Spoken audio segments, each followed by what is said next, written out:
Hey guys, thanks for listening to the Spiritual Grind. We hope you enjoy it, and don't forget to follow, hit the little bell for your notifications when the podcast is posted, and like, follow, and share with your friends. We hope you enjoy it. Leave a comment if there's any topics that you want us to speak about. Like, follow, share. Thank you very much, Dr. Jenny.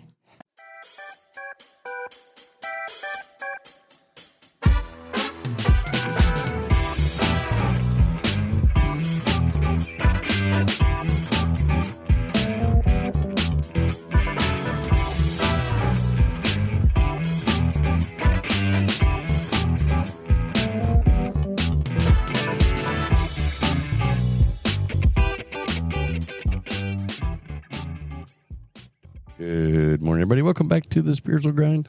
Good morning. We are coming live from Springdale, Arkansas.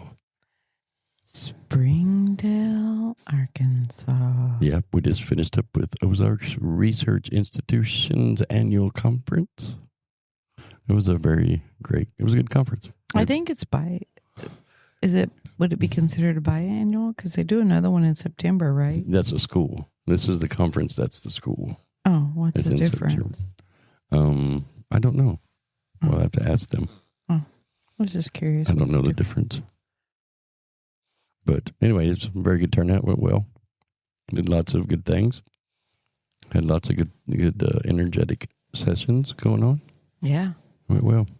Lots of sessions. It did. We were busy. Yep, we were. We like it that way. We like it. Yes, we do. It was a great turnout for us. Yep. Shout out to our new friend, Michaela. Shout out to you. And to everybody else that come to the conference. We appreciate you guys stopping by and saying hi. Absolutely. Let's see here. So what's on the agenda for today? Well, I guess we're headed to Texas next. Yep, to Waco, Texas on April 19th. Yep. We'll be at the Waco, it's called the Heart of Texas Spirit Fairs. It's on their website. You can see it find it on our website too, the link. I'll put it in the description. Yep, it's a one-day event. It is a one-day event. It's a little smaller gig, but that's where we were guided to go. That's where I was guided to go. Yep. I've been seeing the word Waco all week. You're wacko? What? Wacko. Oh, yeah, oh no, maybe it was Wacko instead of Waco. Maybe I read it wrong. Well, I've been seeing it on like bumper stickers. There was actually a road that we crossed day before yesterday when we were out doing things that said Waco something, the street name. Yeah, there's a business here called Waco something. Yeah, I saw that. Yep. I've seen it like 6 or 7 times, and I'm like, okay, I got the message, man. We're going to Waco. I got it. And then whenever you were giving me the list of the next events and places, you said Waco, and I said, oh, that's the one. We got to go there. Yeah, and it's a smaller event, but it's okay. It's going to be all right. Yeah, that's the way this mechanism works, is that, you tune in, you get the information, don't always know why. Yep. Don't always Just do it. know the outcome or even what we're looking for when we get there. We just go, and the next thing is revealed, and the next thing is revealed. We just follow the guidance. Yeah, looks like we'll be going to Kansas City the first weekend of May. And via Sherman, there's one on the way that we're going to hit. I think it's a one-day event as well. Yeah. But we'll see how that goes. I just follow along. Yep, just follow along. But anyway, well, you ready to get today's topic out? Of course. Do tell. Do tell. Do tell. There's a joke in there somewhere. Do tell. Don't know. There's a dad joke in that word somewhere. I'll find it. I'm sure you will. But anyway, so today's topic, are you ready for this one? Yes. It's, when does a journey complete?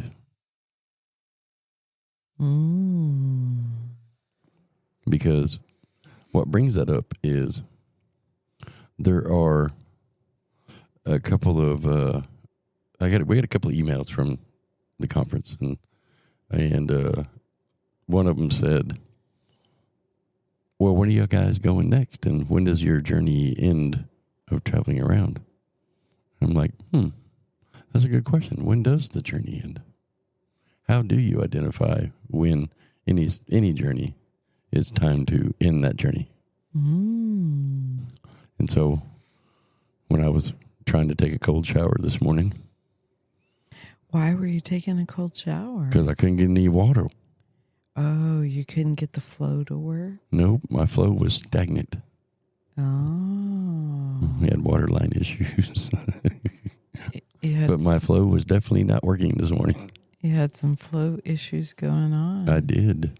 Had some flow issues going on for sure. Did you get them resolved? I believe so, yes. Nice. I do believe so. Now you're flowing freely?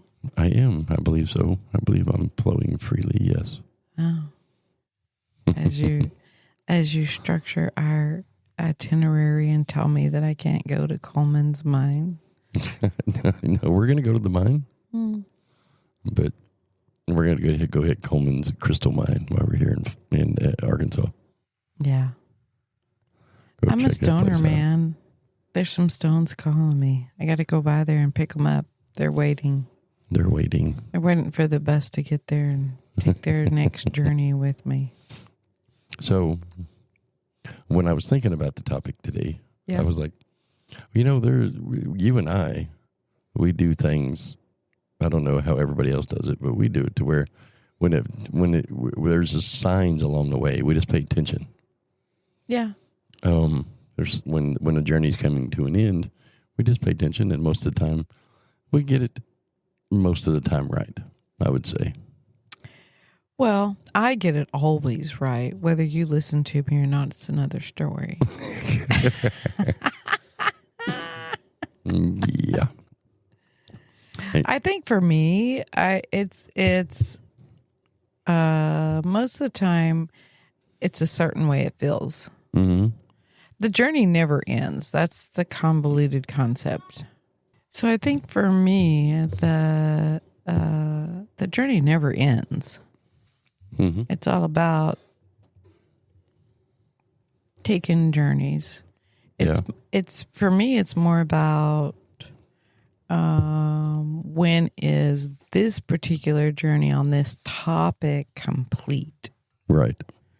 The journey itself as a big whole is synonymous with life. Yeah. Life is the journey. The journey is life. And so that never ends to me.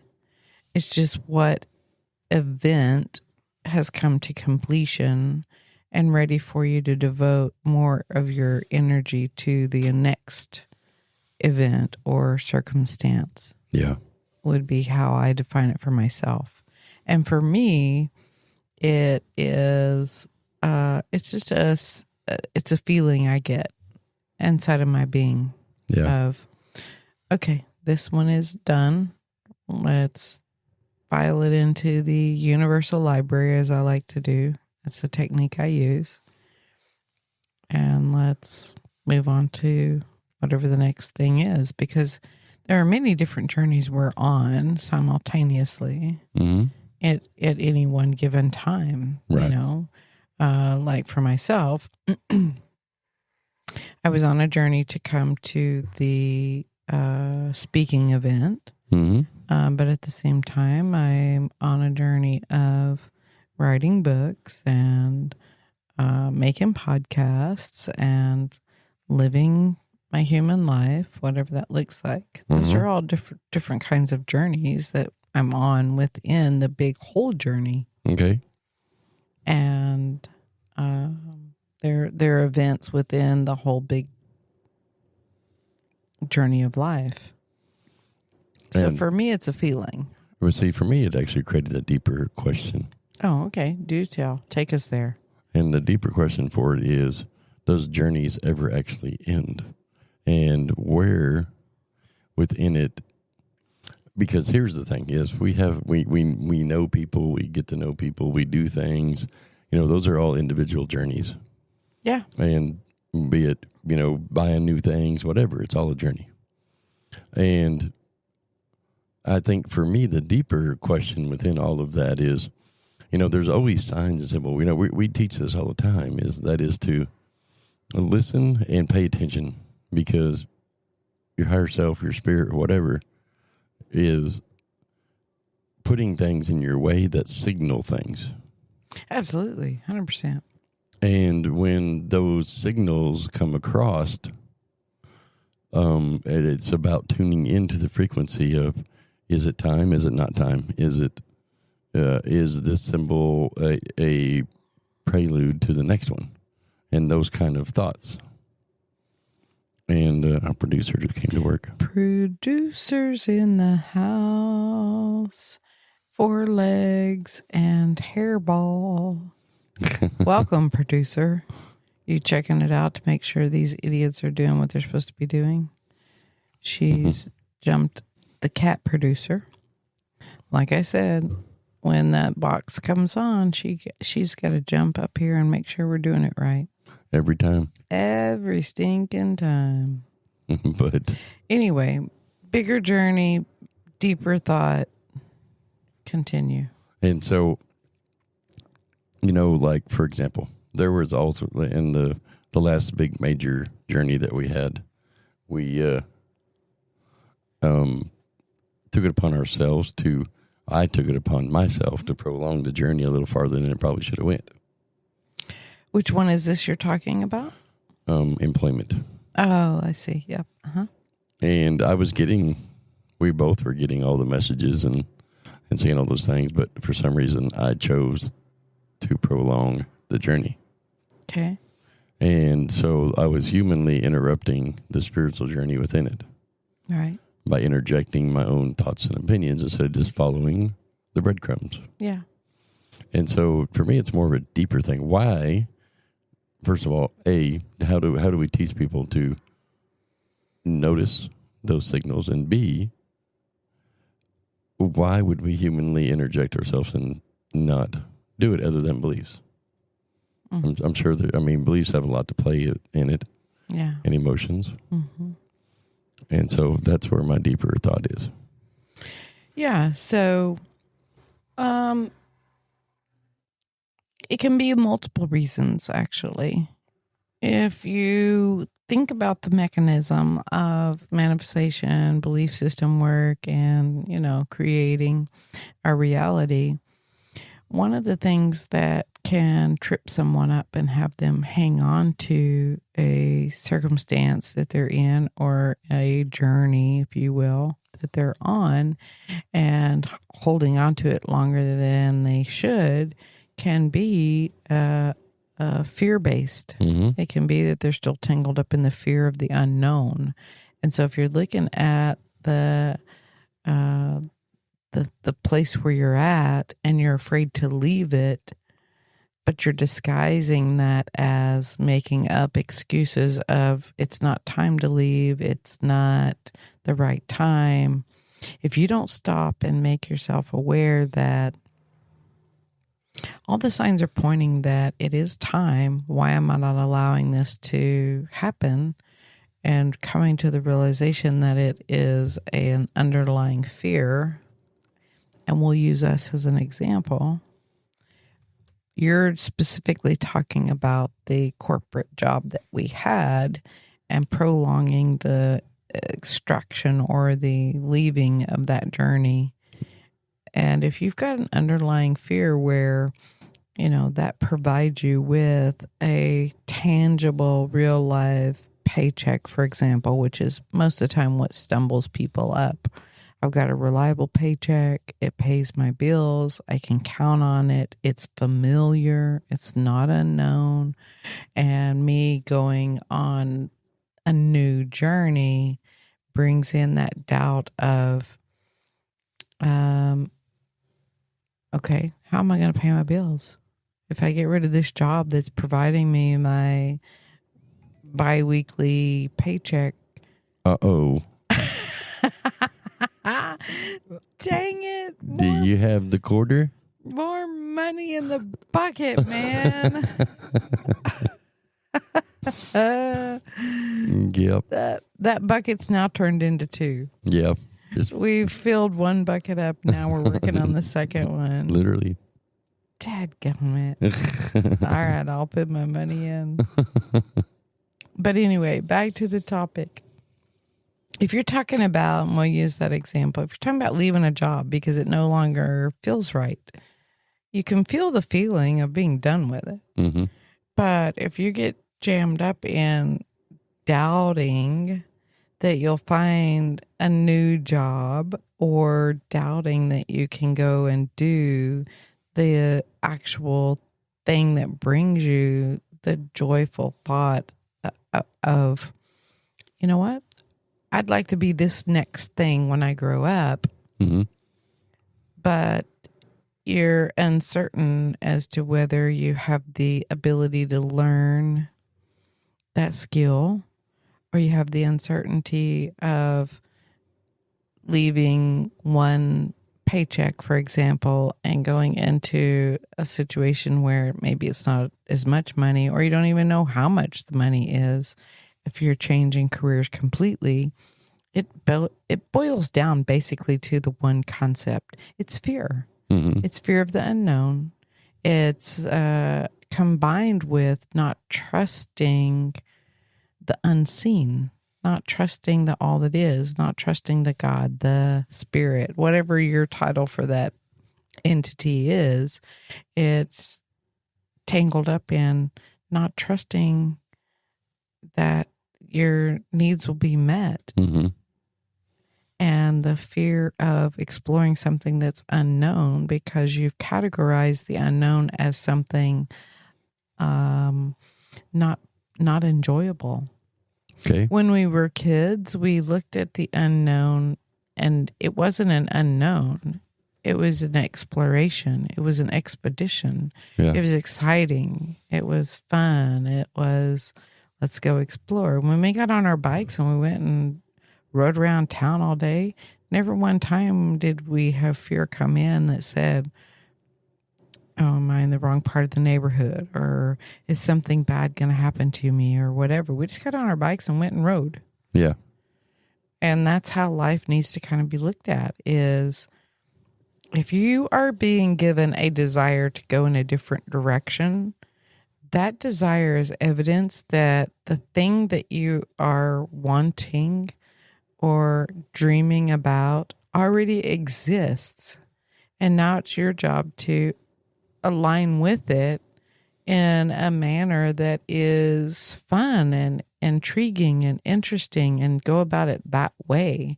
Because if you're doing it any other way, you're getting tangled up in the doubt, the, oh my gosh, I don't think it'll happen, I can't, and all that's just fear-based. And that will cause you to prolong the journey. That will cause you to stay stuck in a job you don't like, or a relationship you don't like, or continue to live in a place where you don't want to be. Yeah.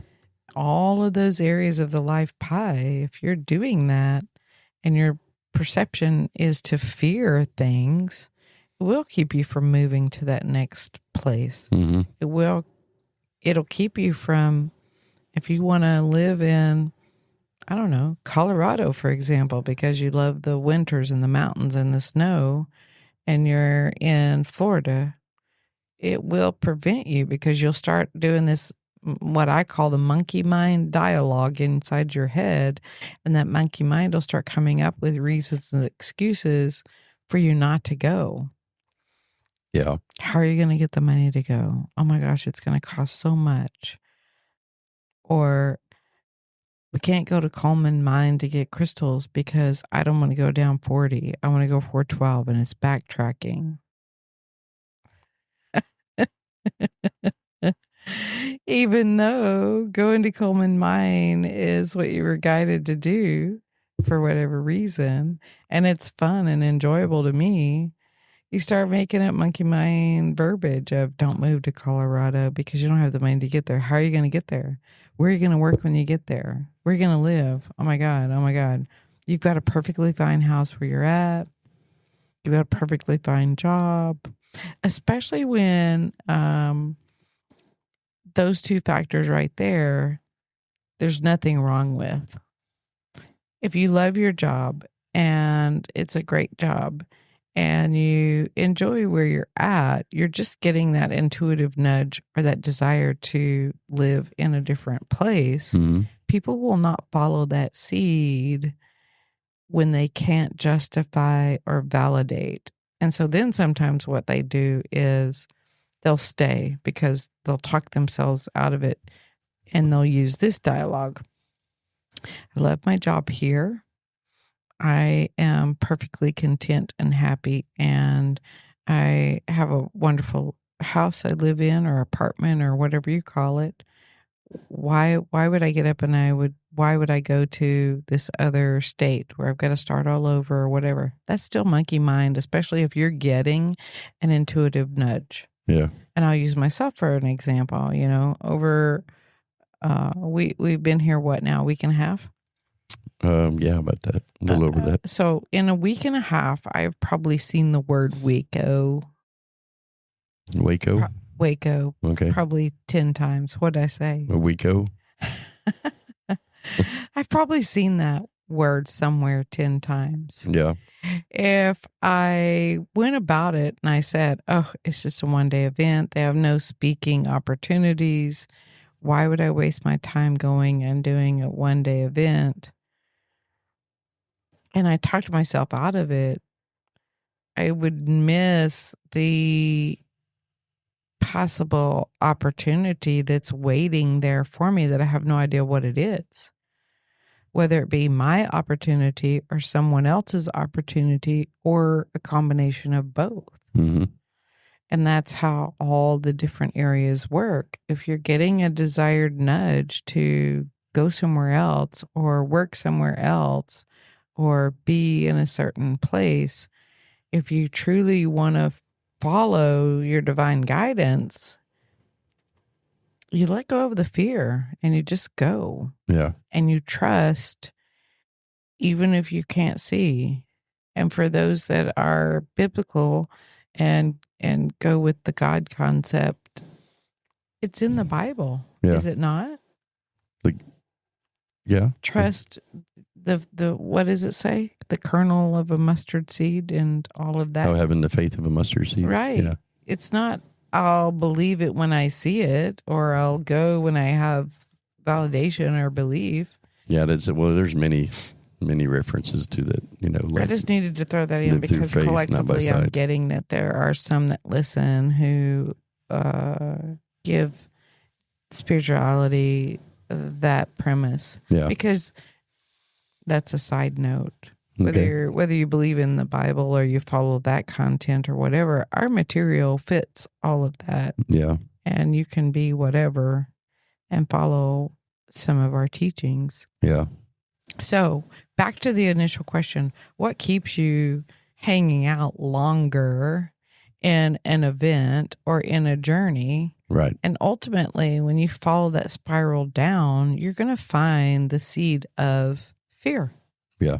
Well, yeah. Fear and unknown. And unknown is still disguised as fear. Yeah. That's the core seed of it. Mm-hmm. It can be put in many different costumes. And it can be used in any format with, relationships, work, friendship, Absolutely. what you're buying. And that's because this came up a couple times over the weekend too, to me, was the fear of change that people are doing and is their journey in this one thing over to start this one. And dividing your energy is never good. And, well, I say dividing your energy, it's not always not good. I would say, yeah. A focused energy is more manifesting than a non-focused energy. Well, we want to be careful with that. Right. Because we divide our energy all the time. Right. But we do it in a constructive way. Correct. So if you're hanging out in those negative vibrations that are kind of heavy, a divided energy is not good. Yeah. In other words, what does that mean? If you've got your energy divided in both ends of the spectrum of a concept, that is not good. Right. I agree. What do I mean by that? If you are, and I'll use money because it comes up all the time. Yeah. I love money. I want money. Money flows to me. And then on the other end of that stick, money's hard to come by. Money makes you evil. That's divided energy. Money is the root of all evil. That's right.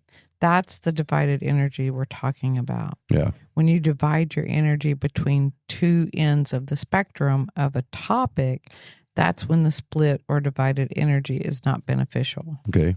You divide your energy, or you use your energy in many different concepts at the same time, because there's plenty of energy.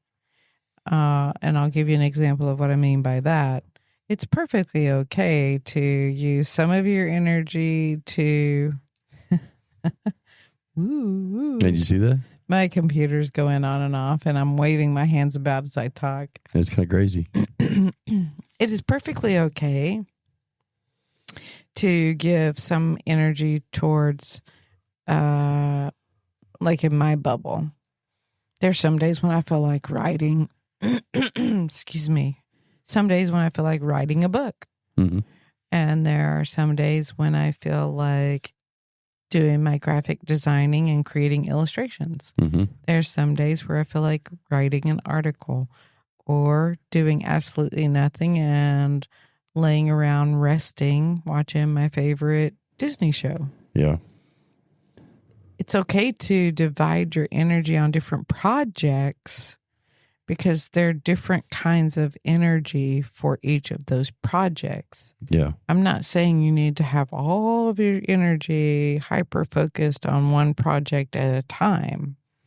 You can have many different projects that are going on, many different businesses that require your focus, your attention, your energy that are going on at the same time, and still be a powerhouse of manifestation and energy and bringing it into reality and aligning with it. Mm-hmm.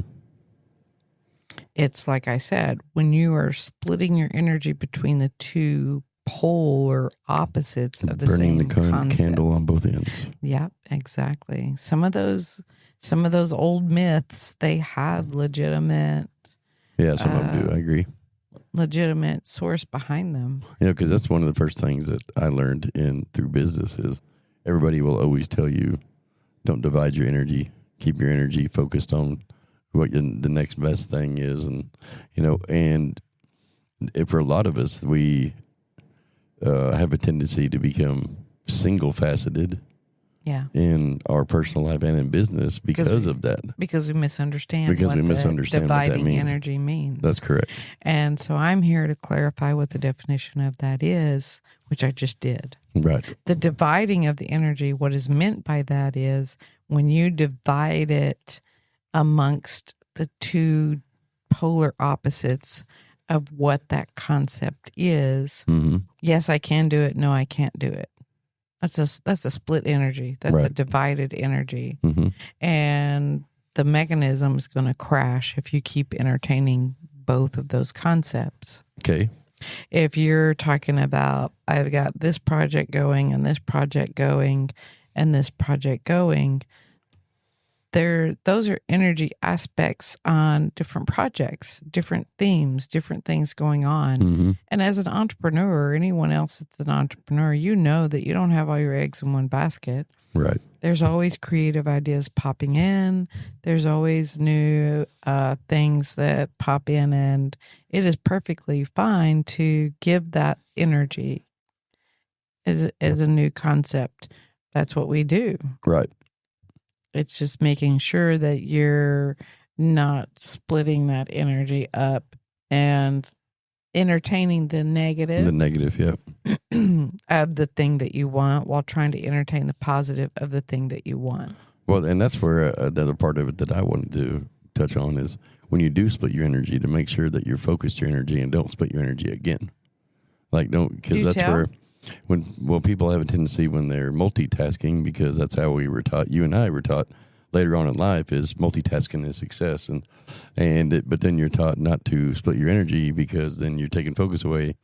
But I do know this, that through my operations throughout the year or throughout many of of my life, is that splitting your energy in a intentional way is okay to do.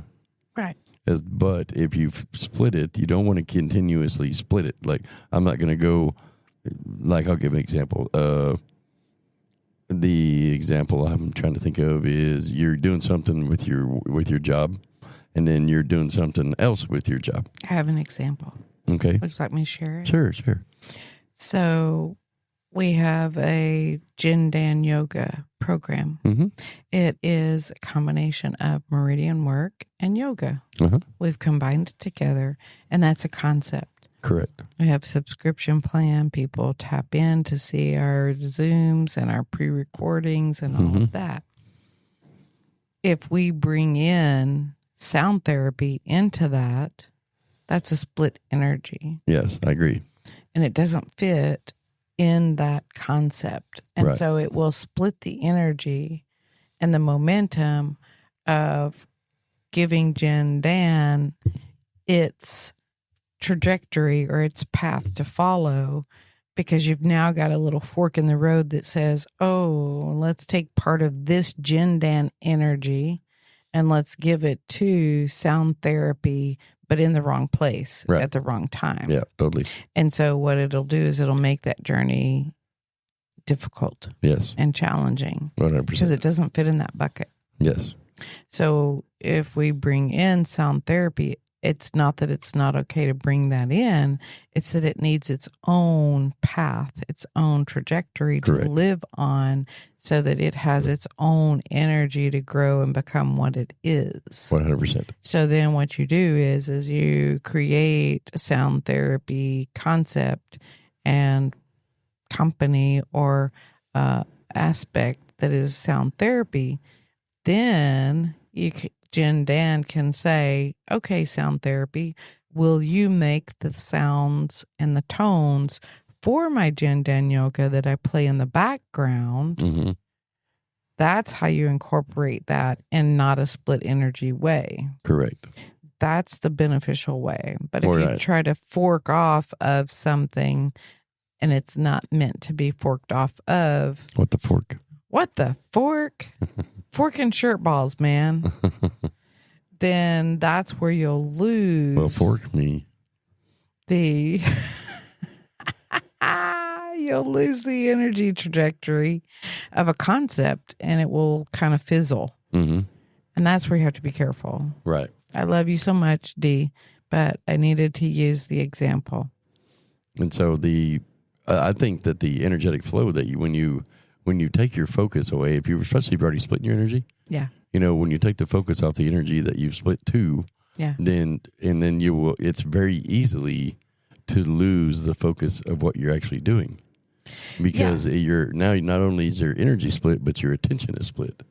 Right. So that is a definite key concept to talk about, because when you're going to multitask and you're going to multitask your energy, as entrepreneurs do, creative ideas are going to come in when you open the flow and you start allowing yourself to be a creative vessel. You're going to have new ideas, and they're going to feel just as inspiring and just as motivating as the initial idea that got you going in a different direction. Yes, it's okay to give them energy, but you want to comprise the week of segmenting and making sure you're going back to concept A, giving it its needed attention or its needed energy, going to concept B, checking in with it, giving it its needed energy, its needed follow-up, its needed a space of attention,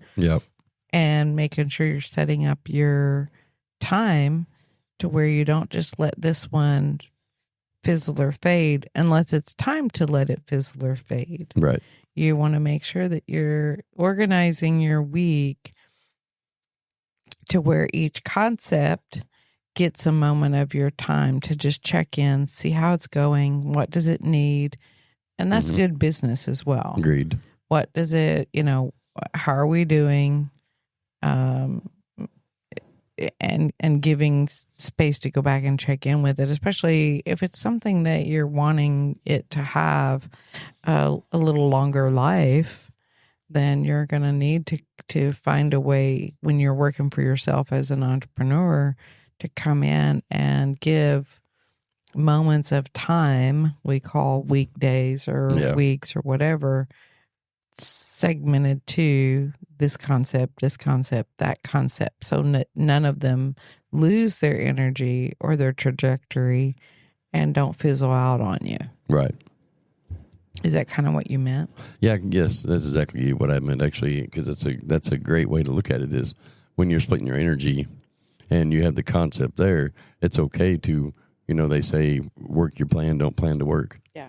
And when you create a separate energy concept, you have to allow yourself to have a focused plan. Right. But focused plan doesn't mean that you can only focus on one topic. That's right. Or one thing. Right. You can have multiple things going at one time and still have a focused concept about each thing. You just got to... Sorry, I have now the producer's now sitting in my lap, so I've got to readjust where I'm sitting. Yeah, so you got like you were talking from a distance. I was, because I'm like 5 miles away from the microphone so that her big fat butt has room to lay. She had to check in to go to work, apparently. Apparently. But yeah, so when you're doing that and you have the plan, it's okay to split your energy, create the plan, work the plan, but make sure that you don't allow your distractions and stuff to veer from your plan. Right. Because, I had a guy tell me, and I'm not going to put him out there, but he said, I'm so very successful because I believe that when I create the plan, it works. And what I mean by that is he kept his plan in place and stayed focused on it. He kept his energy focused on it. And he was not a fan of multitasking, was not a fan of splitting energy. But because of that, and the other side of that is I feel like when you stay too focused, you're stifling your own flow. Absolutely. I was going to say, how did he, what does his life look like now? Did he fizzle out? I haven't talked to him in years, and become like stagnant? Well, the last time I had talked to him, he was kind of in a lull. Yeah, yes. That'll get you. You got to be careful with that one. Right. Because that'll trip you up as well. Creative energy is not about staying hyper-focused on one thing. And Correct. that's all that you do. Right. Creativity comes at you in all different directions. Especially when you open the door. And it's perfectly, we have plenty of energy to be able to do several different ideas and concepts at the same time. Right. And here's how I know that. Because higher self, God, all that is, it's not going to give you the desire to want something unless you can actually handle it. Right. I agree. It's your own mind, it's your own belief system that starts to fool around with that tomfoolery. The tomfoolery. Of, oh my God, I can't take on anything else. I feel overwhelmed. I can't handle all of this. Right. That is still doubt, which go and spiral down even further. That's the fear of doubting yourself. Right. Of can I juggle all of this and do it efficiently? Can I handle all of this? Right. And I guarantee you, if I sit with them, I would unravel that and find out that somebody taught them that somewhere, or they picked it up somewhere watching somebody do 2 or 3 things at one time, and they didn't work out. They crumbled under the pressure, even whether it be the person physically, mentally crumbled, or the concept crumbled. But whenever you compare yourself like that, you have no idea what the rest of the story was for the other person that you watched that Right. happen with. Mm-hmm. Their businesses may have crumbled because that was what they needed to learn on their journey. Right. They may have crumbled because they weren't honoring rest and relaxation for their own physical body, and they were pushing themselves Too far. and not listening to what their physical body needed. You don't know Yeah, what the there's all rest of the sorts of- story is. Right. So for you to take on filling in the blank, if you will, of a story and then comparing yourself to them and then deciding that you can only handle one thing at a time, it definitely will stump you. Yes. It'll trip you up, and it will not let you see the additional opportunities that are coming your way, or it won't let you make a decision on the opportunities that are coming your way, and it will hold you in. Let's swing it back around, baby. It'll hold you in a place that you were meant to leave a long time ago. Yes. Your initial question was, how do you know when the journey's over? journey is complete? Yep. Well, that is another way It's that one it can way. happen. Yep. For sure. Is that if you've got a perspective that I'm afraid that things will crumble underneath me, it won't even let you see the opportunities that are available when you end this journey, getting the impulse that it's time to move on. Yes. You can't even see them. Right. So then that just reaffirms the doubt and the uncertainty and the unsureness, and then accentuates even more and amplifies even more the fear Mm-hmm. of, oh my God, I'm going to leave this job and I'm going to have no money and I'm going to be poor and destitute. And what am I going to eat? I'm going to have to dig in trash cans. Where am I going to live? Like, the whole story can just get completely and totally stupidly out of hand 100%. if you let your monkey mind get a hold of it. Yeah. And that's when you have to stop it and say, okay, how much of this story that I'm telling myself right now is actually true? And Right. how much of it is a made up lie, or my monkey mind trying to hang on to the comfortness of the familiarity of where I'm at now, Yeah. even if it's time for me to move on? Because I can assure you of one thing: change will happen. Oh, yeah. And it will happen whether you go along with it with a childlike, intrigued mindset, or whether you go along with it kicking and screaming. Yeah. Change will happen. Mm-hmm. And when you're given that first insight that it's time to change, whatever it is, whether Yeah. it be your underwear or a job or a partner or a relationship, Mm-hmm. in any facet. Relationship can be, remember, not just romantic, but it can be a friend, a social network, a friend at work. When you're given that nudge that it is time for the change to come about, it's coming. Right. Agreed. Whether Way you- or another. Right. It's coming. Ain't no stopping it. It's going to happen. Right. And it can come about with you kicking and screaming, Right. or it can come about with you having the perspective of, okay, change is coming. Let's get inquisitive and excited and exploratory about it. Right. Ooh, I wonder what this is going to bring. I'm excited to see what doors open up. I'm interested in seeing this unravel Yeah. from that perspective, instead of, oh my God, change is horrible. I've got to put everything in a box, and I've got to call the moving company, and it's going to cost this and it's going to cost that, and I've got to learn a new job, and I've got to meet new people. You can take it in whatever direction you want to take it, Yeah. Very easily. but which one feels better? Right. Because it's coming. Yeah. Change always happens. Yeah. We and are that's what- changing every second of every day, every millisecond you change. Yes.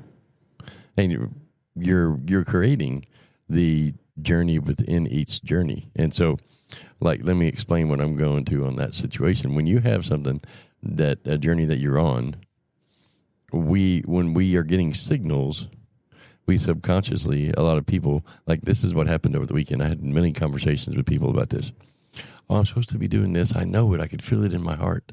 And this is what happened. This is what's happened. All examples of this is what's, where the journey has got all the obvious notifications that you're ignoring.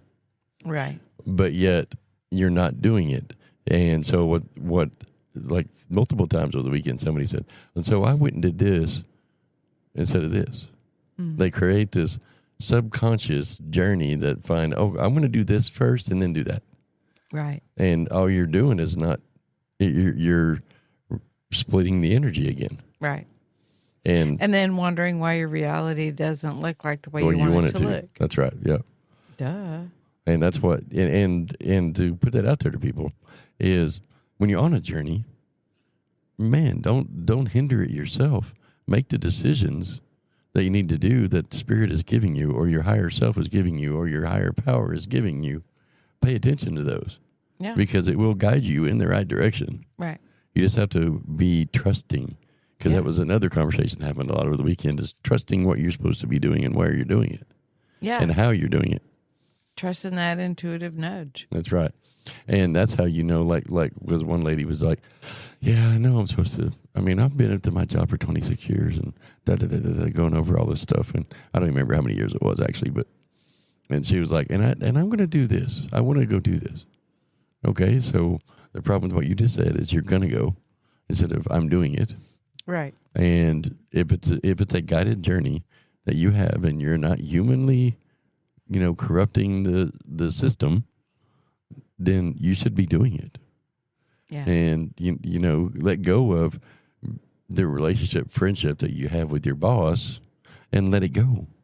Yeah. Because that's what we do as humans. It's those little sub-journeys that we like to make and connections that we like to make to manipulate the signals that we're supposed to be doing something else.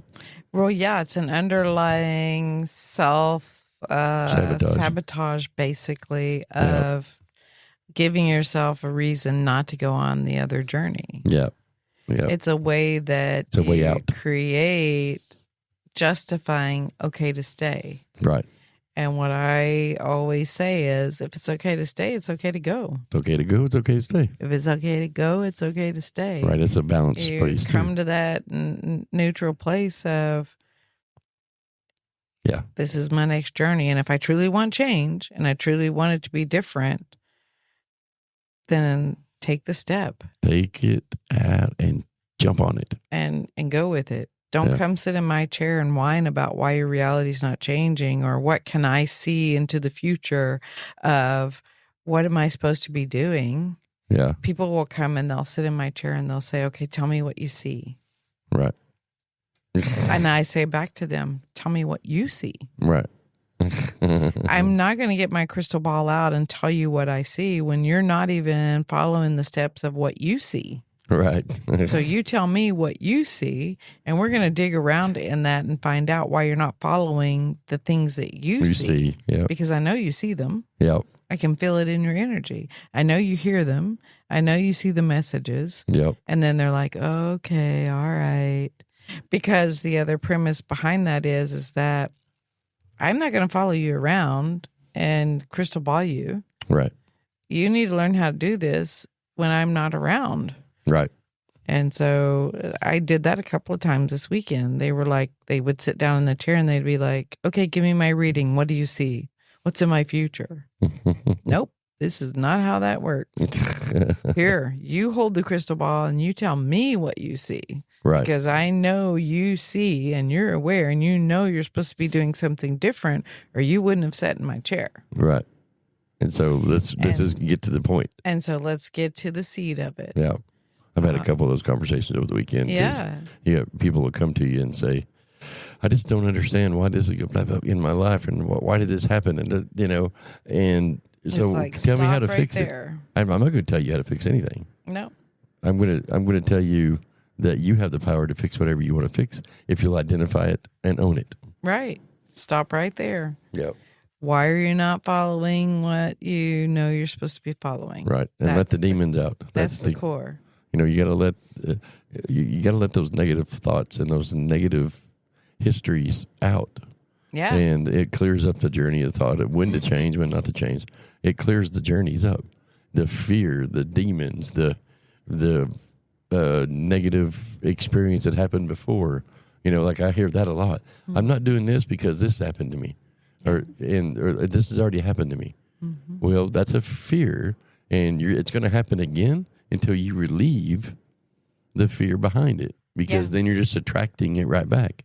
Yeah, because another thing that, and I kind of touched on it a little bit, another thing that will keep you from completing the journey is if you've experienced an event and you've created a file on that event and you perceive that it didn't go well or that it was highly uncomfortable, instead of perceiving it as an educational experience that got you to become the transcended person that you are, or the growth that you received, and you perceive it as it was a crummy event that happened to me and I never want to repeat that again because it was so horrible, then what you've done is you've created a fight or flight within the whole system. And now instead of identifying opportunities, you're identifying red flags. Right.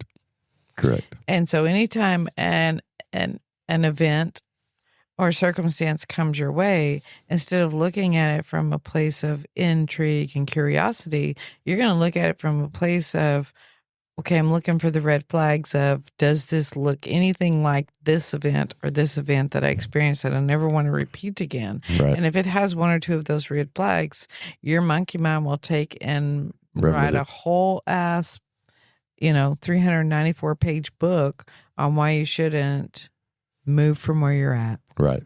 Totally. Whether it be a job or relationship or whatever. And then the next thing you know, you're staying exactly where you are when you know in your gut of guts and your intuition that you're supposed to be doing something different. Yes. And then the energy just gets heavier and heavier. Your reality says, okay, well, here's some more of that frequency. Yep. Here's some more of that frequency. Yeah. And the next thing you know, every day when you get up, there's some kind of bullshit or shenanigans that is presenting to you what reality you're hanging on to, what energy you're hanging on to, what beliefs you're hanging on to, what frequency you're vibrating at.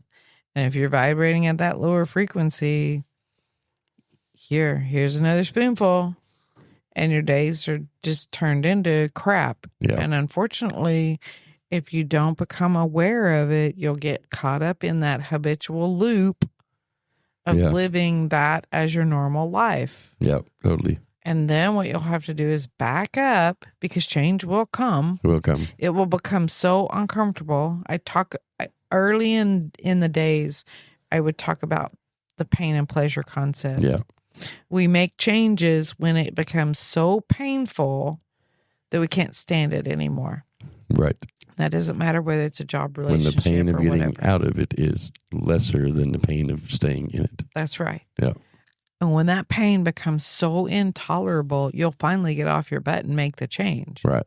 One way or another. Yeah. And the universe will keep feeding you garbage that makes it more and more painful. And if you're going to resist it and fight against it, then your monkey mind will keep making stories up that justify staying. Right. Oh, but look, this is great, and this is wonderful, and this is whatever. And yeah, it's probably a great and wonderful job, and it doesn't have to be a shitty job or a horrible relationship. If it's time to go, it's time to go. Right. Yep. You don't have to write an ugly story to give yourself permission to get out of it or to leave it or to go on the journey. That's right. It can just be that the journey is complete. It's complete. And just watch for the signs. Yeah. That's great.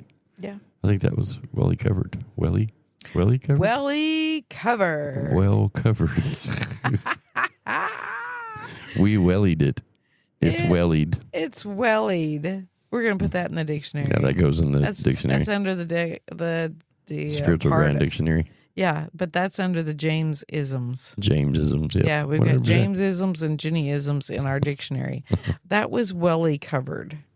Yes, we welly covered this topic, I think. That's welly used in a sentence for you all. Thank you.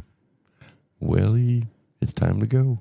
Welly, it's time to go, y'all. You feel complete?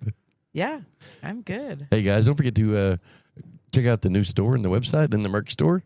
www.themerccenters.org/the Merc Store. and it's the top right-hand side of the page as soon as you open the page. Yeah. And so you can check out all the products that Jenny has made and I have made. And we have the Guard Your Aura tumblers. We have the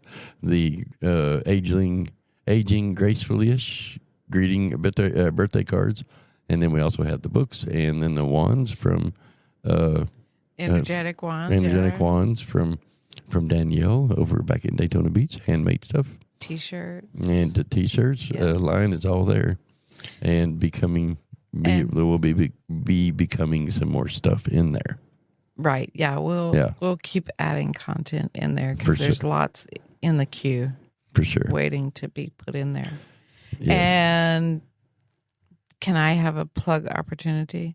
Sure. I just completed the sequel to Scripted from Within. Oh, yeah. It's called Of Course. Of course. Of course. When things are already Does that done. horse on it? Of course, a horse. No, it has a map on it. Well, it's so be the looking sequel for to that. Scripted from Within. It is. It's the additional keys to the whole manifestation mechanism.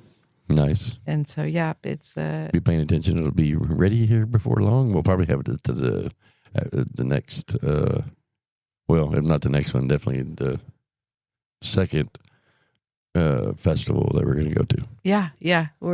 I've got it going into the editorial phase now, just to catch all the grammar. That would be me. The grammar, the formatting, and all of that. But the book is complete. Yep.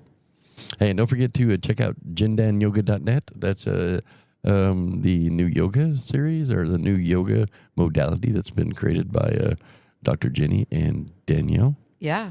It's even available. I'm a subscriber. It's a perfect opportunity when I'm out on traveling to be able to pop in, do my live yoga meridian work with her, and keep myself fully intact, energetically, mentally, and physically.